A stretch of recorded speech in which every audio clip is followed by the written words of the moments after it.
For a finished look, why not use heat embossing to help tidy up your colouring?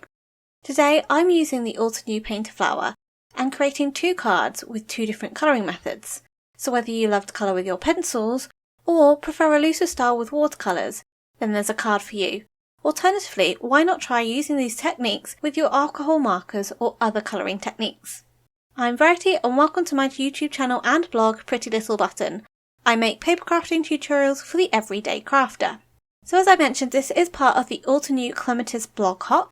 If you're watching this on my YouTube channel, make sure you check out the blog as well. So this is the Altenew Paint-a-flower Clematis, and it's got a beautiful design of some clematis climbing up a trellis. And then it's got loads of different sentiments with a few script sentiments as well. So for this first card, I'm going to use the Paint-a-flower Clematis and I'm going to use my pencils to colour it in. So I've got a piece of dark magenta cardstock and I've placed this into my Misty. Now, I first of all put some anti-static powder over it because I initially thought I was going to heat emboss it straight away. Then I decided that all I needed to do was just stamp it in some embossing ink for my pencil colouring, because I will colour without the heat embossing in the way, and then I can heat emboss over the top as long as I don't remove my stamp from my Misty. So I can put the cardstock back in the same place, stamp it again in ink, cover it with embossing powder, and it will be exactly matching with my colouring. I'm using some Faber-Castell Polychromos pencils to colour this in. Now, I start off doing this first flower, and then I sort of change my technique a bit later on. I first of all lay some of the white pencil where I want the highlights, then the darker colour where the shadows will be, and then I go in and mix with a medium colour and blend the two. This works out really well and you can do it this way, there's not a problem with this, but I decided to change it up and give my flowers a little bit of texture later on. Now remember, where your flowers overlap, you need to add a little bit of shadow. This all helps give a bit of definition and interest to your flowers. Now here is where I changed up how I coloured my flowers. And I used kind of a stroking method when I was laying down the pencils. So I'd start adding the darker one, adding the strokes of pencils, fanning it out towards the lighter area of the petal, then do the same with the white, and then do the same with the middle colour, rather than layering and blending the colours on top. And it just gave the petals a bit more texture and a bit more interest to them. However, either way works just as well. So I continued doing this until all of my flowers were completely coloured. And then I placed it back into my Misty. So as I mentioned, I hadn't removed the stamp from the Misty, so it's in the exact same place. So this means I can put my cardstock back in, ink it over with embossing ink once more, and then stamp it down. This will stamp in the exact same place and it will stamp over the colouring I have done. So I am layering that ink back over the top of the pencil. I can then remove this from my Misty and I can cover this with some gold embossing powder and heat set this. And this will then tidy up my colouring. So if I'm not quite perfectly within the shape of the petal, it's not a problem because the embossing will cover the edges of the petals and cover the design, so you're not going to really see any imperfections. Now for this card I also added a bit of white shading to the trellis just to bring that out from the background a little bit more.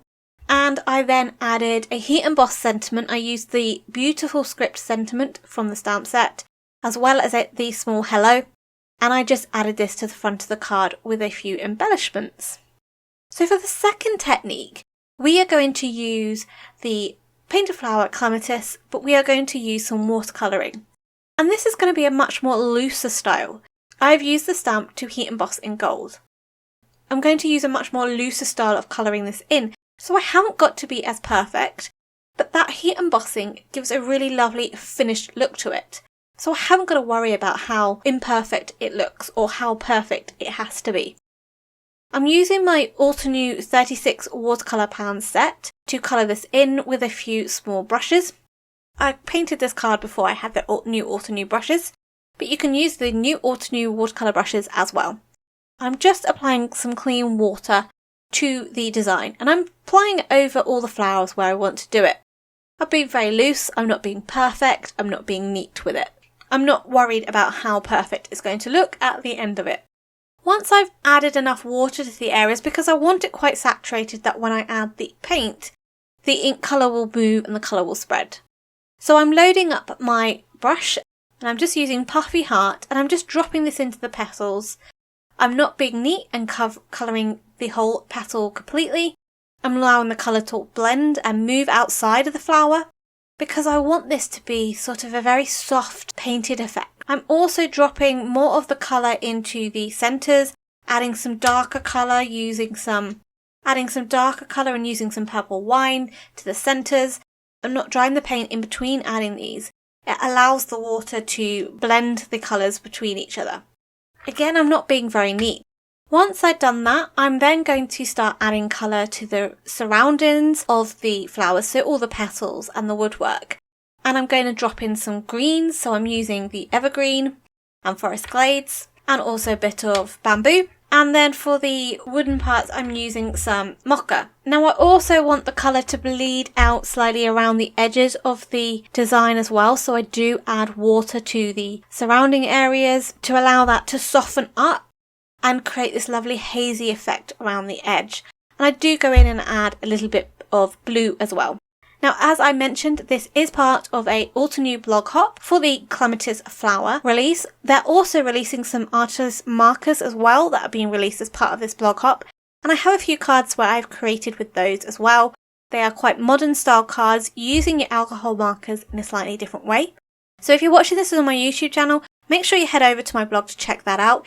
You can leave a comment and hop along for your chance to win one of the $200 worth of prizes that Altenew are giving away today. That includes two $50 gift certificates to 2 lucky winners.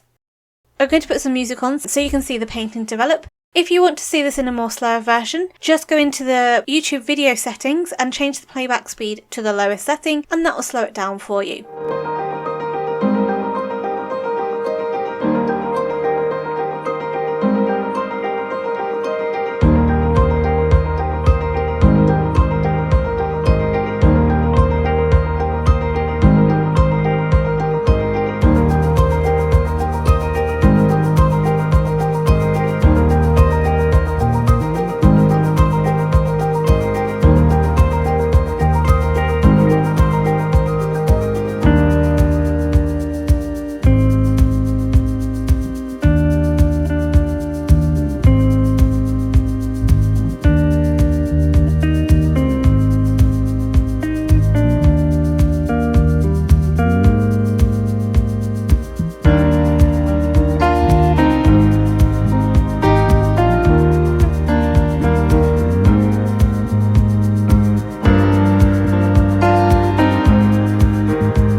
I hope you enjoyed today's video, and if you're new here, why not think about subscribing? You can hit that bell icon to be notified when my next video is up. All the links to the products used in today's video are listed in the description box below or over on my blog. Until next time, happy crafting!